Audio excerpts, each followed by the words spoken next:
আসসালামু আলাইকুম রহমতুল্লাহি ওয়া বারাকাতুহু। কিছুদিন আগে এক এলাকা আমাকে মাহফিলে দাওয়াত দিছে। তো এলাকার যিনি মেম্বার উনি দাওয়াত দিছেন আমাকে। এলাকার অনেক লোকজন একত্রিত হয়ে মেম্বার সাহেবের কাছে আসলেন, এসে বললেন, ভাই আপনার কি সামনে নির্বাচন করার ইচ্ছা নাই নাকি? কই ভাই, ওনাকে দাওয়াত দেওয়ার সাথে আমার নির্বাচন করার সম্পর্কটা কি? আপনি যারা দাওয়াত দিছেন উনি এই এলাকায় আসলে অসংখ্য মানুষ আপনার বিরুদ্ধে অবস্থান নিবে, কারণ আমরা এই এলাকায় যা করি এগুলাকে উনি বলবে বেদাত। আমরা মসজিদের ইমাম সাহেবেরা এই সমাজে আমরা যা যা করতেছি, যা যা চলতেছে উনি বলে বেদাত। তো উনি যখন এগুলার বিরুদ্ধে বলবে, তো কে আনছে এই হুজুরের, এই আলেমকে কে আনছে? ওই মেম্বার সাহেব আনছে। বাস, মেম্বার সাহেব আপনি আর সামনে মেম্বার হতে পারবেন না।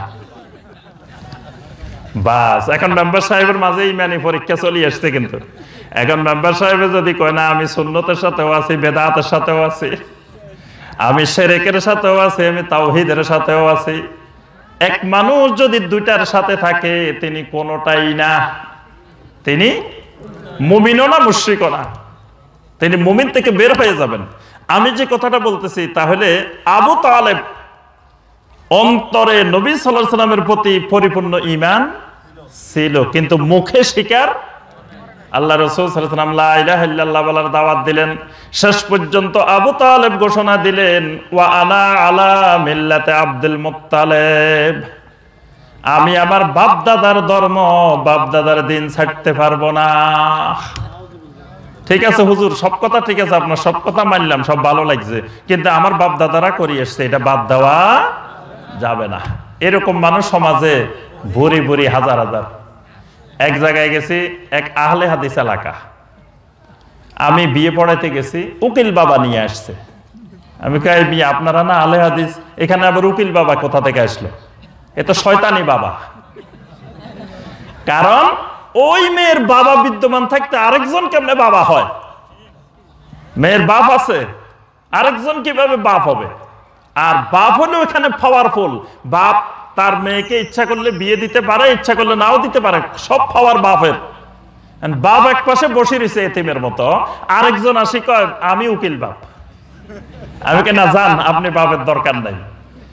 পরে সবাই এসে আমাকে কয় কি, কয় শায়েখ শুনেন, আমাদের এলাকায় আমাদের বাপ দাদা পূর্বপুরুষ থেকে এইভাবে চলে আসতেছে। নাউজুবিল্লাহ। আমি কই এই কারণেই আল্লাহ রাসূল সাল্লাল্লাহু আলাইহি ওয়াসাল্লাম যখন দাওয়াত শুরু করছেন, সব মানুষকে প্রথমেই বলতেন, উতরুকু মা ইয়াকুলু আবাউকুম, তোমাদের বাপদাদারা পূর্বপুরুষেরা কি বলছে সেটা পরিহার করো, সেটা ছাড়ো, সেটা না ছাড়লে কোনোদিন ঈমান আনতে পারবে না। বাপদাদার কথা ধরে রাখলে শিরকও ছাড়তে পারবা না, বিদআতও ছাড়তে পারবা না, ঈমানও আনতে পারবা না। ঈমান আনার পূর্ব শর্ত বাপদাদা ছাড়তে হবে। বাপদাদার রসুম রেওয়াজ যদি কোরআন সুন্নাহর খেলাফ হয় সেটা অবশ্যই ছাড়তে হবে, না হয় ঈমান আনা যাবে না। আব্দুল মুত্তালিব বলল, না সব ঠিক আছে বাতিজা, তুমিও ভালো, তোমার ইসলামও ভালো, দ্বীনও ভালো, কিন্তু আমি আমার বাপদাদার মিল্লাত ছাড়তে পারবো না। ইমাম আবু হানিফা রাহমাতুল্লাহি আলাইহি আল ফিকহুল আকবার কিতাবের মধ্যে লিখছেন, ওয়া আবু তালিবিন আম্মুন নবী সাল্লাল্লাহু আলাইহি ওয়াসাল্লাম ওয়া আবু আলী রাদিয়াল্লাহু তাআলা আনহু মাতা কাফেরান। এই ফতোয়া দিবেন কে?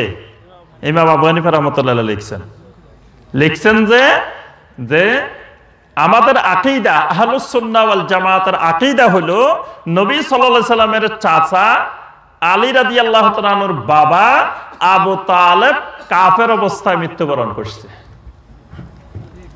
তাহলে এই লোক অন্তরে বিশ্বাস করছে, মুখে স্বীকার করে নাই, মারা গেছে কি হয়ে? তাহলে তিনটার মধ্যে মিল হয় নাই।